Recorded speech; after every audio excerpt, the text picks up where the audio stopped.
महाराष्ट्र जीवन news मध्ये तुमच्या सगळ्यांचं स्वागत आहे। आज आपल्यासोबत एक असं व्यक्तिमत्व आहे जे गेली 25-30 वर्ष झालं लातूर जिल्ह्याच्या सामाजिक आणि राजकीय सांस्कृतिक क्षेत्रामध्ये सुद्धा ते सातत्याने हस्तक्षेप करत असतात। विचारांची लढाई विचारांना लढली पाहिजे हा जो काही त्यांचा बाण आहे त्या पद्धतीनं सातत्याने त्यांची वाटचाल सुरू असते। इथल्या दलित, शोषित, वंचित, श्रमिक लोकांचा आवाज म्हणून वेगवेगळ्या पद्धतीचे आंदोलन उभे करणे आणि त्या आंदोलनांच्या माध्यमातून सरकारच्या समोर, सरकार कोणतीही असोत, कोणत्याही विचाराचे असोत, त्यांच्यासमोर एक प्रेशर ग्रुप म्हणून आपण काम केलं पाहिजे ही भावना ठेवून चालणारे भाई ॲडव्होकेट उदय गवारे सर आपल्या सोबत आहेत। तर खूप खूप स्वागत आहे तुमचं महाराष्ट्र जीवन न्यूजच्या या मुलाखतीच्या सिरीज मध्ये। गेली 25-30 वर्ष झालं सातत्यानं तुम्ही श्रमिकांचा, जनसामान्यांचा आवाज म्हणून काम करत आहात। आताची ही जी निवडणूक आहे अनेक मुद्द्यांची सरळ मिसळ आहे। मुख्यमंत्र्यांचे सुपुत्र, त्याच्यानंतर गृहमंत्र्यांची सून, त्याचबरोबर विनोद खटकेंसारखा एक मजुराचा मुलगा, हे सगळं चित्र आहे, आपण तिकडे येणारच आहोत।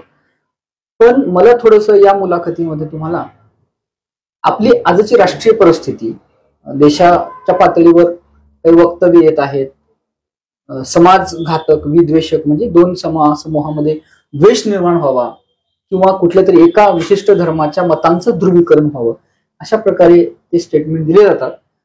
थेट संदर्भ तुम्हाला मी देतो, तो म्हणजे योगी आदित्यनाथ यांनी काही दिवसांपूर्वी बटेंगे तो कटेंगे असा नारा दिलेला आहे आणि कुठेतरी हिंदू मताचं ध्रुवीकरण करण्याचा त्यांचा डाव आहे किंवा यामधून एक काउंटर इम्पॅक्ट असं होऊ शकतो की मुस्लिम समाजाच्या मनामध्ये असुरक्षिततेची भावना निर्माण होऊ शकते। या सगळ्या गोष्टींकडे तुम्ही कसं पाहता आणि हे काय होत आहे, कसं याचे अनालिसिस करा?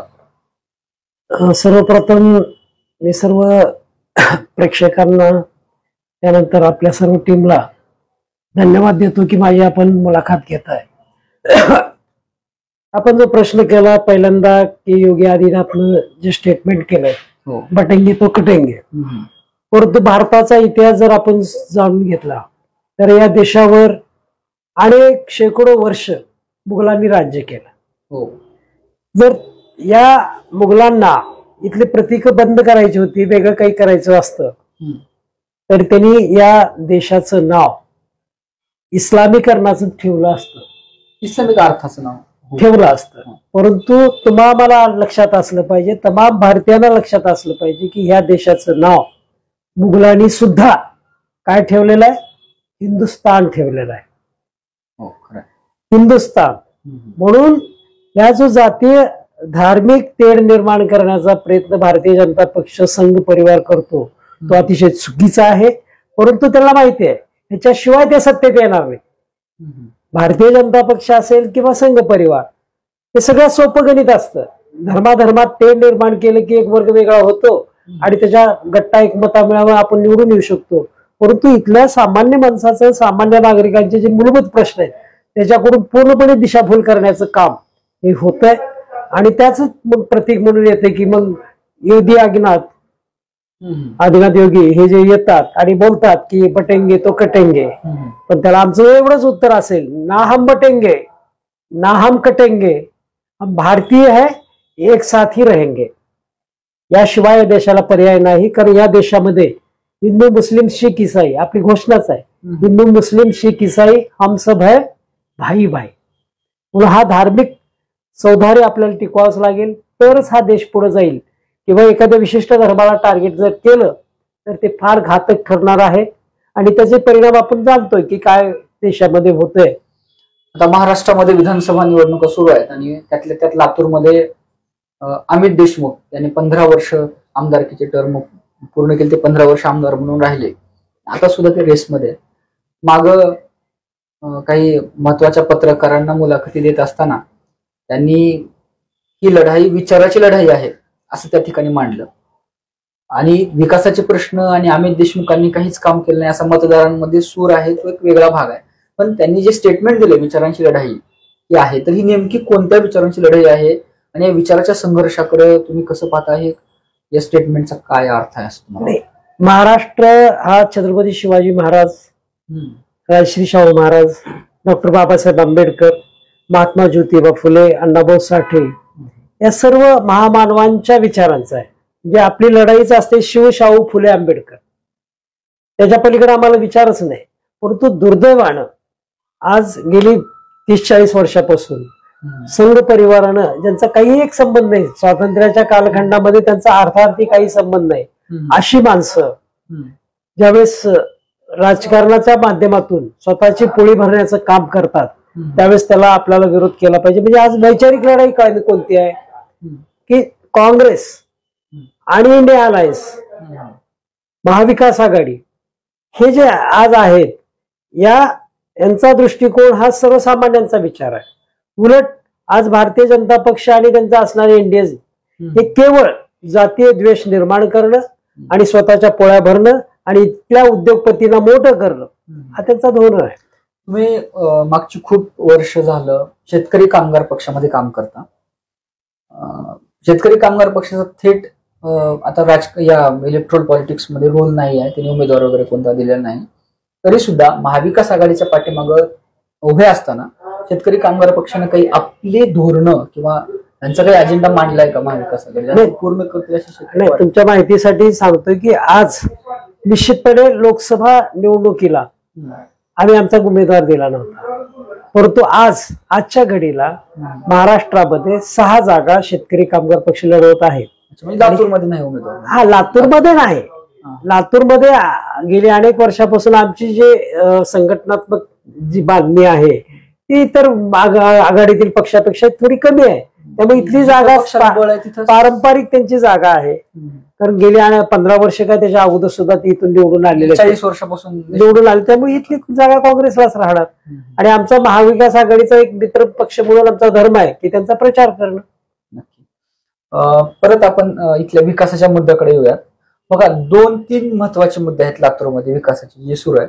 पहिला मुद्दा आहे कचरा प्रश्नाचा, दुसरा मुद्दा आहे पाणी प्रश्न, आणि तिसरा इथलं औद्योगिकरण आणि इथल्या सगळ्या उद्योगधंद्याला कशा पद्धतीनं चालना मिळणार आहे. याला जोडून अजून एक प्रश्न विचारतो. तुमच्या संकल्पनेवर आधारित हा प्रश्न आहे. तुम्ही दख्खन समृद्धी महामार्ग नावाच्या एका महामार्गाची संकल्पना मांडली आणि तुम्हाला असं वाटतंय की दख्खन समृद्धी महामार्ग हा खऱ्या अर्थानं लातूरला भारताच्या नव्हे तर जगाच्या नकाशावर आणण्यासाठी मदत करेल. People will recognise Latur on map, on world map, on Indian map also. तर या गोष्टींना काय, कशा पद्धतीने, मला शेवटी हे विचारायचं की दख्खन समृद्धी महामार्ग नेमकं कशा पद्धतीने चालना देईल, ही नवीन संकल्पना आहे. अशा प्रकारची धोरणं मला वाटते आली पाहिजेत, मांडली पाहिजेत. 2-3 प्रश्न महत्वाचे आपण विचारलात. आज आपण पाहतोय की देशाचा विचार बाजूला ठेवू, महाराष्ट्रामध्ये सुद्धा आज 40% विधानसभा मतदारसंघ हे शहरी भागात आहे. शहरी भागात आणि प्रचंड शहरीकरण वाढलेलं आहे. आज ग्रामीण भागामधला प्रत्येक नागरिक त्यांच्या कुटुंबातला एक तरी सदस्य हा शहरात राहतो.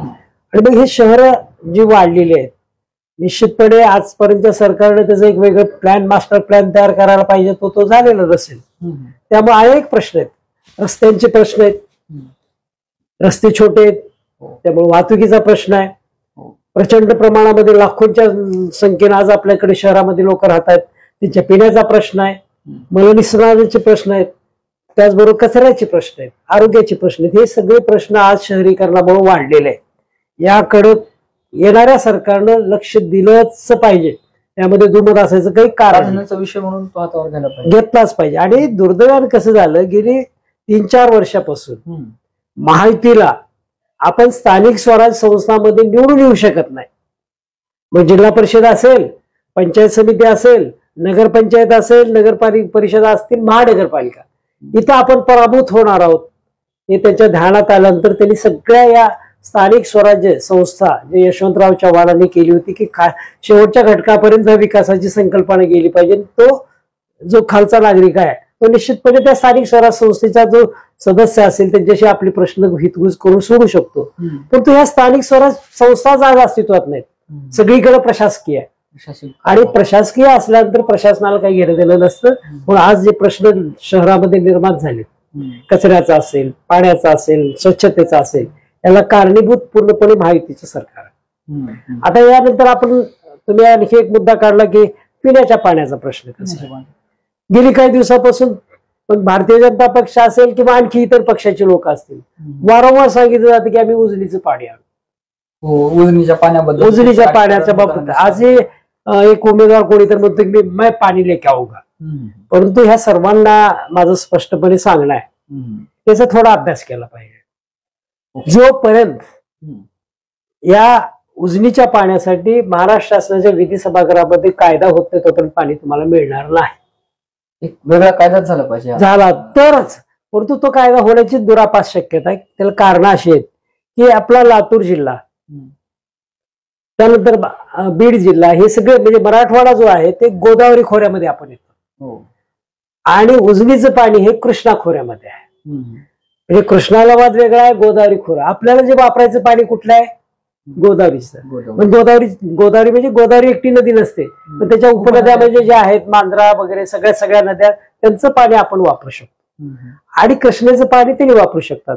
आता तुम्ही मला उस्मानाबादला म्हणजे धाराशिवला पाणी आलं, तर धाराशिवला पाणी येण्याचं कारणच असं आहे की उस्मानाबादचे काही तालुके, बीडचे काही तालुके, हे सर्व बाजूची भोगावती नदी जी आहे त्या नदीच्या पात्रामध्ये येतात, आणि ही नदी पुन्हा तिकडे जाऊन चंद्रभागेला मिळते. पाणी तर मूलभूत हक्क आहे, म्हणजे पाणी निश्चितपणे मूलभूत नाही, पाणी हा 100% मूलभूत हक्क आहे. भौगोलिक देऊ शकत नाही. म्हणजे मागं सुद्धा शेतकरी कामगार पक्षांनी समन्यायी पाणी वाटप झालं पाहिजे ही भूमिका मांडली. समन्यायी वाटप म्हणजे या महाराष्ट्रावर पडणाऱ्या प्रत्येक थेंबावर इथल्या सगळ्या नागरिकांचा तेवढाच अधिकार आहे. व्यापक भूमिका घेतली. परंतु ज्यावेळेस कृष्णा खोरे, गोदावरी खोरे येते, तर ह्याला आपल्याला केवळ पिण्याच्या पाण्याचा प्रश्न म्हणून बघू नका. याच्याकडे इथल्या औद्योगिकरणाचा प्रश्न आहे, इथल्या शेतीचा प्रश्न आहे. हे जर सोडायचे असतील तर शासनाला, महाराष्ट्र शासनाला बाकी सगळे योजना बंद करून केवळ आणि केवळ गोदावरी नदी नाशिक मधून निघते आणि तिथं असणारा सह्याद्री जो पर्वत आहे, त्या पर्वताचं जे पश्चिम घाटामध्ये पाणी जातं, प्रचंड पाणी, म्हणजे जेवढं इकडे येतंय तेवढंच पाणी अरबी समुद्रात मिळतं. हे पाणी तुम्हाला बोगदे करून जर इकडं गोदावरी खोऱ्यामध्ये वळवलं तर सुजलाम सुफलाम होऊ शकतो. नद्या जोड प्रकल्प त्याच्याकडेही आपण बघत नाही. या गोष्टीकडे जर बघितलं तर पाण्याचा प्रश्न सुटू शकतो, अशी माझी ठाम भूमिका आहे. सह्याद्री पर्वताचं पाणी वळवणं एक महत्वाकांक्षी झालंच पाहिजे. त्याच्यावर ही मांडणी नाही, त्याच्यावर अनेक तज्ञांनी मांडणी केली. गेल्या अनेक वर्षापासून आम्ही कावेरी गंगा ही जी होती पंडित जवाहरलाल नेहरूंच्या पहिल्या ह्याच्यामध्ये, ती त्यांनी पूर्णपणे अंमलात आणली नाही. पण आज गरज ह्याची आहे, कारण उद्याच जे युद्ध होईल ते पाण्यावरच होईल. म्हणजे दुसऱ्या कशासाठी नव्हता, पाण्यावरच. पाणी महत्वाचं असेल म्हणून ह्या पाण्याकडे विशेष लक्ष दिलं पाहिजे. अग्रक्रमानं हे प्रश्न सोडवलेच पाहिजे. आता आपण दख्खन समृद्धी महामार्गाच्या प्रश्नाकडे वळूया. काय आहे दख्खन समृद्धी महामार्ग? तर लातूर काही ऐतिहासिक शहर नाही. जरी राजकोटाची राजधानी होती, परंतु त्याला तसं खूप वर्ष फार म्हणजे हजारो वर्ष झाली असतील. जसं आज आपल्याला औरंगाबादला एक ऐतिहासिक शहर म्हणून बघतो, नांदेडला निश्चितपणे शिखांच्या त्या ठिकाणी असणार 400-500 वर्षांचा इतिहास असेल तर शहराच्या प्रगतीवर परिणाम होतो. हजारो वर्षांचा इतिहास नाही. आता राहिला प्रश्न लातूरचा. पण लातूरच्या प्रत्येक नागरिकांचं, इथल्या लोकांचं मी जेवढं कौतुक अभिनंदन करावं तेवढं कमी आहे. लातूरची जी प्रगती झाली ती लातूरकरांमुळे झाली. इथला सामान्य लातूरकर त्याने कष्टाला आपापले व्यवसाय निर्माण केले. आज उद्योगपती झाले. आपली सगळी ऍग्रिकल्चर जे प्रोडक्ट आहेत, हरभऱ्याची डाळ असेल, हे सगळं पूर्ण देशामध्ये आज आपण वितरित करतो. त्यानंतर आपल्या गेली 30-40 वर्षानंतर पूर्वी या लातूर शहरामध्ये असणारे राजश्री शाहू महाविद्यालय, दयानंद असेल, बसवेश्वर असेल आणि इतर महाविद्यालय आणि इथं खाजगी शिकवणी करणाऱ्या लोकांनी अतिशय मेहनत घेतली.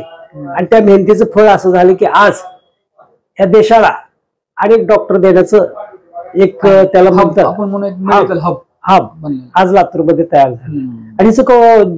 आणि त्याच्यामुळेच आज मार्केट टिकून आहे. आज लातूरचं जर इंडस्ट्री म्हणजे औद्योगिकरण, हे अर्थकरण जर बघितलं तरी अर्थकरण केवळ मार्केट कमिटी आणि एज्युकेशन संस्था याच्यामुळे आहे.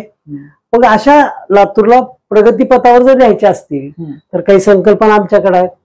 आज आपल्याला तुम्हाला माहित असेल की स्वामी रामानंद तीर्थ मराठवाडा विद्यापीठ नांदेड याचं आपल्याकडे उपकेंद्र आहे. परंतु इथली महाविद्यालय सक्षम आहेत. त्यामुळे या ठिकाणी जे उपकेंद्र आहे त्याला स्वतंत्र दर्जा मिळाला पाहिजे आणि लातूरला स्वतंत्र विद्यापीठ झालं पाहिजे, हे आपल्याला करता येऊ शकतं. गेली विलासरावांच्या काळामध्ये या लातूर शहरामध्ये विभागीय 36 कार्यालय आले. तर लातूरला विभागीय महसूल आयुक्त कार्यालय आपल्याला करता येतं. कारण आजची जी बार्शी रोडला जी असणारी इमारत जिल्हाधिकारी कार्यालय आहे ती खरं तर विलासरावांनी केवळ त्यासाठीच बांधलेली होती, विभागीय आयुक्त कार्यालयासाठीच बांधलेली होती. ते करणं गरजेचं आहे. त्यासाठी इथल्या आमदारांनी इथल्या खासदारांनी आग्रही राहायला पाहिजे. आम्ही त्यांना तसं सांगितलेलं आहे. परंतु गेली 10 वर्ष, पहिली 5 वर्ष तर देवेंद्र फडणवीस होते, पुढच्या 2.5 वर्षात हे आले. सत्तेत हे नसल्यामुळे हे प्रश्न मार्गी लागलेले नाहीत. आणि मग याच्या पुढे जाऊन लातूरला जगाच्या नकाशावर आणायचं कसं आणता येईल यावेळेस. कारण 10 वर्षापासून नितीन गडकरीला व्यक्तिगतरित्या आम्ही चांगला व्यक्ती मानतो. आज त्यांचं स्टेटमेंट आहे की वैचारिकच लढाई झाली पाहिजे आणि वैचारिक राजकारण हे वैचारिकच असलं पाहिजे आणि ह्याच्यासाठी जनतेचा दबाव असला पाहिजे. आज त्यांचं स्टेटमेंट आहे. पण आज आमचं म्हणणं आहे की हे लातूरला जर तुम्हाला नकाशावर आणायचं असेल तर काय केलं शकतं. आज आपल्याकडे जास्त असं काही औद्योगिकरण तेवढं पाहिजे तेवढं नाही. त्याला 2 कारण आहेत. एक तर दळणवळणाची साधनं आपल्याकडे नव्हती. तुंगीला एक प्रकल्प आला होता पण तो येऊ शकला नाही कारण त्यावेळेस रस्तेच नव्हते. रस्ते पाणी ह्या मूलभूत जोपर्यंत तुम्ही देणार नाहीत त्यामुळे उद्योजक इथे येऊ शकत नाही. रस्ते पाणी कनेक्टिव्हिटी या औद्योगिकरणाला चालना देणाऱ्या गोष्टी आहेत, गरजेचं आहे. म्हणून इथं गरज कोणती आहे, 2 गोष्टी आणखी एक सांगतो की देवेंद्र फडणवीस त्याला स्वतःला वाटलं म्हणून त्यांनी शक्तीपीठ महामार्ग काढण्याचा प्रस्ताव वाटलं म्हणाला की त्यांना स्वतःला वाटलं. काय वाटलं की सगळ्या देवी एकत्र जोडायच्यात. अरे बाबा, आज कोल्हापूर पासून ते नागपूर पर्यंत जाण्यासाठी नॅशनल हायवे, रत्नागिरी बुरी बोटी हा जो मार्ग आहे नॅशनल हायवे जो लातूरहून जातो, कोल्हापूरहून सोलापूर, लातूर, तुळजापूर करत करत नांदेड करत असा यवतमाळ मार्गे वर्धा नागपूरला आहे. तो नॅशनल हायवे आहे, त्याचं काम झालेलं आहे पूर्णपणे. 200 फुटांपेक्षाही जास्त मार्ग आहे. असं असताना आज देवेंद्र फडणवीस शक्तीपीठ महामार्गाच्या नावानं तोच नागपूर ते गोवा म्हणजे कोल्हापूर मार्गेच वेगळा मार्ग काढण्याच्या परिस्थितीत आहेत. आणि त्यामध्ये शेतकऱ्यांच्या हजारो एकर जमिनी ज्या चांगल्या आहेत, उपजाऊ आहेत, बागायती आहेत, सुपीक जमिनी आहेत, त्या म्हणजे अल्प किमतीला घेऊन शेतकऱ्याला देशोधडीला लावण्याचा हा फार मोठा षडयंत्र म्हणा शक्तीपीठाच्या मार्गातून आहे. आणि राहिला मग इतर राज्यकर्ते, चला माझ्या इथून चाललंय ना मला तेवढं टेंडर मिळतं, हे एक राज्यकर्त्यांची कल्पना असते, टक्केवारी पॅटर्न तर त्याला आमचा विरोध आहे. आणि आमचं म्हणणं आहे की शक्तीपीठ महामार्ग आणि आज अस्तित्वात असलेला बुटीबोरी मार्ग याच्यामध्ये किती डिस्टन्स आहे, काही ठिकाणी 5-6 किलोमीटरचा आहे, काही ठिकाणी 20 किलोमीटर. आता हा जो मार्ग आहे तुमच्या तुंगीपासून जाणार आहे, म्हणजे औषा तुळजापूर आणि तिथंच तो मार्ग बाजूला, म्हणजे फार काही त्याच्यात अंतर आहे अशातला भाग नाही. एका रस्त्याच्या बोला दुसरा रस्ता पॅरल रस्ता करण्याची गरज नाही. वाटल्यास तुम्हाला वाटतं ना आणखी मोठा व्हावा आहे त्याला आणखी 100 फुटाचं ऍक्विजिशन करा, मार्ग मोठा होईल. परंतु शेतकऱ्याच्या जमिनी घेता कशा हा मुद्दा असताना मग तुम्ही म्हणताल विकासाच्या संकल्पना कशा राबवायच्या, ही चांगली आहे ना, रस्ते झाले पाहिजेत पण जिथं गरजेचं आहे तिथं झालं पाहिजे. म्हणजे आज गरज ह्या लातूरला कोणती आहे, दख्खन समृद्धी महामार्गाची. या देशाच्या नकाशावर आम्हाला आणायचं लातूरला, तर काय केलं पाहिजे, तर दख्खन समृद्धी महामार्गाची जी संकल्पना आहे, मी नितीन गडकरी असतील सर्व, आज मुंबई ही गेली अनेक वर्षापासून म्हणजे स्वातंत्र्याच्या पूर्वी 400-500 वर्षापासून एक बंदर आहे, समुद्राच्या कडेला आहे. त्याच्या बाजूला ते असल्यामुळं मुंबई हे जागतिक पातळीवरचं बंदर. त्याचबरोबर विशाखापट्टणम जे आंध्र प्रदेशमध्ये आहे हे सुद्धा बंगालच्या उपसागरामध्ये जागतिक. तर हे 2 बंदर रस्त्याने जर जोडले गेली तर वाहतुकीला, तर निश्चितपणे औद्योगिकरणाचा विकास झाल्याशिवाय राहणार नाही. मग हा मार्ग कसा निघेल, तर मुंबई ते पुणे म्हणजे आहे अस्तित्वात. पुण्याहून हा टेंभुर्णी मार्गे, बार्शी मार्गे, उस्मानाबाद मार्गे लातूरला आणले. लातूरहून उदगीर, देगलूर करत निजामाबादच्या पुढे तसाच तो पुढे जाऊ शकतो. आणि सरळ म्हणजे विशाखापट्टणम आणि मुंबई एका सरळ रेषेत आपण आणू शकतो. आणि यामध्ये काय होईल, महाराष्ट्र, कर्नाटका, तेलंगणा, ओडिसा, आंध्र प्रदेश आणि तिथं असणारा केंद्रशासित प्रदेश या सगळ्यांची विकासाच्या संकल्पना होऊ शकतात, जोडलं जाऊ शकतं दख्खन समृद्धी महामार्ग. आणि मग देशातला जो सर्वात मोठा आणि लांब असणारा जो महामार्ग आहे कन्याकुमारी ते श्रीनगर याला तो क्रॉस करू शकतो. त्यामुळे पूर्ण देशामध्ये याचा विकास होऊ शकतो, कनेक्टिव्हिटी वाढू शकते. त्यामुळे ह्याच्याकडं मी माननीय अमित देशमुख असतील आणि महाविकास आघाडीचे जे सर्व निवडून येणार आहेत त्यांना तर आम्ही आग्रहाने सांगणार की करा. आज आम्ही महाविकास आघाडीबरोबर का आहोत, तर महाविकास आघाडीने जी पंचसूत्री केलेली आहे त्यामुळे 5वं जे त्यांच्यामध्ये योजना आहे आणि राहुल गांधी जे बोलतायत की या देशामध्ये जातनिहाय जनगणना झाली पाहिजे आणि 50%चं जे बॅरिकेड्स सुप्रीम कोर्टाने एका निर्णयाद्वारे दिलेलं आहे ते आम्ही काढून टाकणार. यामुळे होईल काय की आज आरक्षणाबद्दल जसं SC ST ला सुद्धा असुरक्षितता वाटते, काही निर्णय सुप्रीम कोर्टाने दिलेले आहे. त्यामुळे आमचं म्हणणं आहे की जातनिहाय जनगणना अतिशय महत्वाचा आहे. बिहारमध्ये झाली, तेलंगणामध्ये झाली आणि जातनिहाय जनगणना झाली तर आपल्याला प्रत्येक जातीची लोकसंख्या किती आहे आणि त्यांचा विकास किती झालाय या सगळ्या संकल्पना येऊ शकतात. आणि 50%चे आज काढू शकतो. गेली अनेक दिवसापासून 1.5-2 वर्षापासून मराठा समाजाचे मनोज जरांगे दादा पाटील आरक्षणाबद्दल भूमिका मांडतायत. खरं पाहिलं तर त्यांची भूमिका योग्य आहे. मराठ्यांना आरक्षण मिळालंच पाहिजे, कारण ही डॉक्टर बाबासाहेब आंबेडकरांनी सांगितलं की तुम्ही कुणबी आहात. आज हे नाही सुरुवातीपासून, परंतु मराठा समाज त्यावेळेस सदन होता, परंतु आज फार परिस्थिती वाईट आहे. जशी मराठा समाजाची आहे तशी लिंगायत समाजाची आहे, इतर समाजाची आहे. आणि ह्याच्यावर उत्तर तोडगा काय असू शकतो तर जातनिहाय जनगणना आणि 50%ची अट काढून टाकणं. आरक्षणाची मागणी कधी येते की ज्यावेळेस शिक्षण महाग झालं, तर 30-40 वर्षापूर्वी मराठा समाजाने एवढे फार आग्रही मागणी केलेली नव्हती, तर शिक्षण सोपं होतं, EBC मिळायचं, सगळं शिक्षण सोपं होतं. पण आज शिक्षण महाग झालेलं आहे, सामान्य माणूस शिक्षण त्याच्या मुलाला पाल्याला देऊ शकत नाही. अशा परिस्थितीमध्ये आरक्षणाची मागणी महत्वाची आहे. शेतकऱ्यांच्या आत्महत्या आहेत. मराठा समूहामध्ये खूप मोठा मागास वर्ग आहे, त्यासाठी मनोज जरांगे पाटलांनी भूमिका मांडलेली आहे, हे मान्य आहे.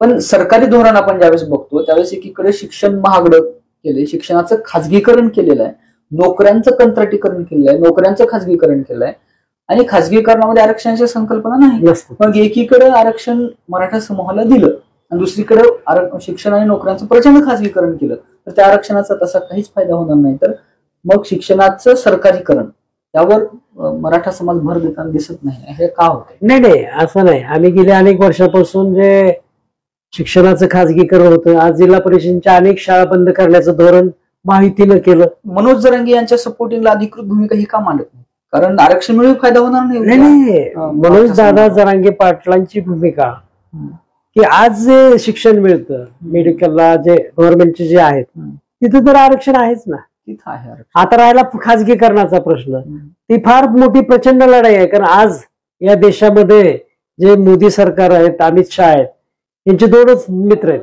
अदानी आणि अंबानी.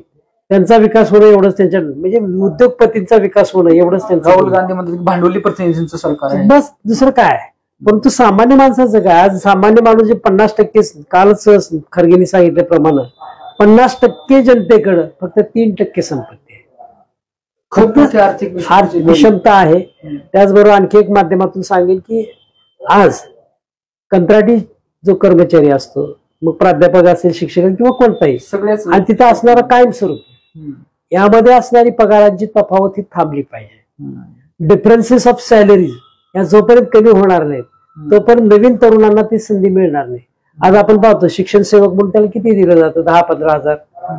परंतु तिथं काय बसणारा माणूस किती घेतो? 40,000, 45,000, 1-1 लाखाच्या पुढे लाखापर्यंत. म्हणजे हा एवढा डिफरन्स जो आहे तुम्हाला कमी करावा लागेल. आणि जे कायमस्वरूपी नोकरदार आहेत त्यांनाही मी सांगणार आमचं की तुमची 2 महिन्याची पगार तर त्या टॅक्सेशन मध्ये जाते, हो, अर्घ तुम्हाला फरक पडणार नाही.